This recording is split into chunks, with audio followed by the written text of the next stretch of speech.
Hello everyone, I am back with the last part of our Tarapit family tour vlog. তারাপীঠে মায়ের পুজো দেওয়া, ঘোরাফেরা, breakfast করা সব কমপ্লিট আমাদের।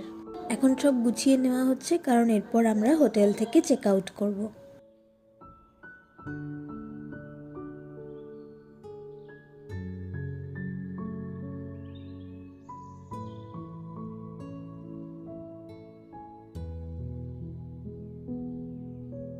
মাকে প্রণাম জানিয়ে এখান থেকে আমরা বেরিয়ে পড়লাম।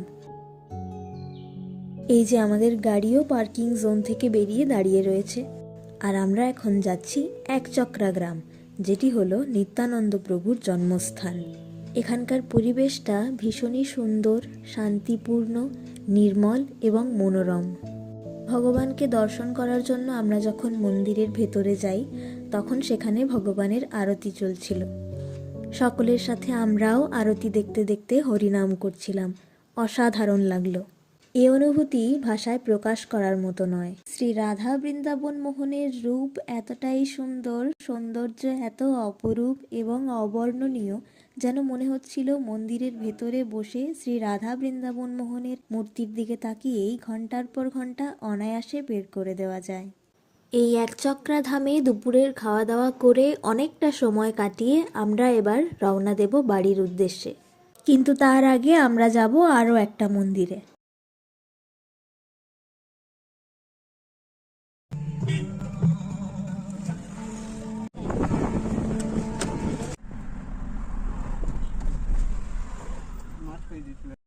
এই যে চলে এসেছি আমরা রানীগঞ্জের শ্রী শ্যাম মন্দিরে। অনেকটা জার্নি, তাই বেশ টায়ার্ড হয়ে গেছিলাম আমরা, কিন্তু এই মন্দিরে এসে এবং এই মন্দির প্রাঙ্গণটা এত সুন্দরভাবে সাজানো গোছানো, এসব দেখেই টায়ার্ডনেস যেন এক মুহূর্তের জন্য উধাও হয়ে গেছিল।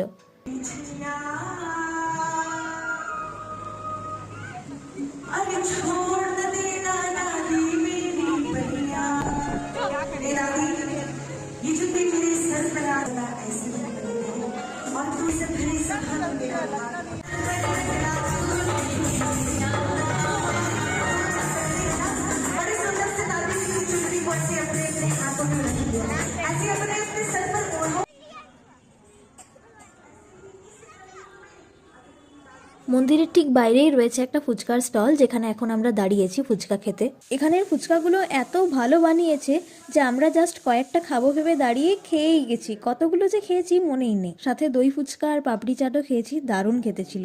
এরপর ফাইনালি চলে এলাম আমরা বাড়ি। আমাদের ফ্যামিলি ট্যুরের এই মিনি ব্লগগুলো কেমন লাগলো কমেন্টে জানিয়ে দেবেন। দেখা হবে পরের ভিডিওতে। টাটা।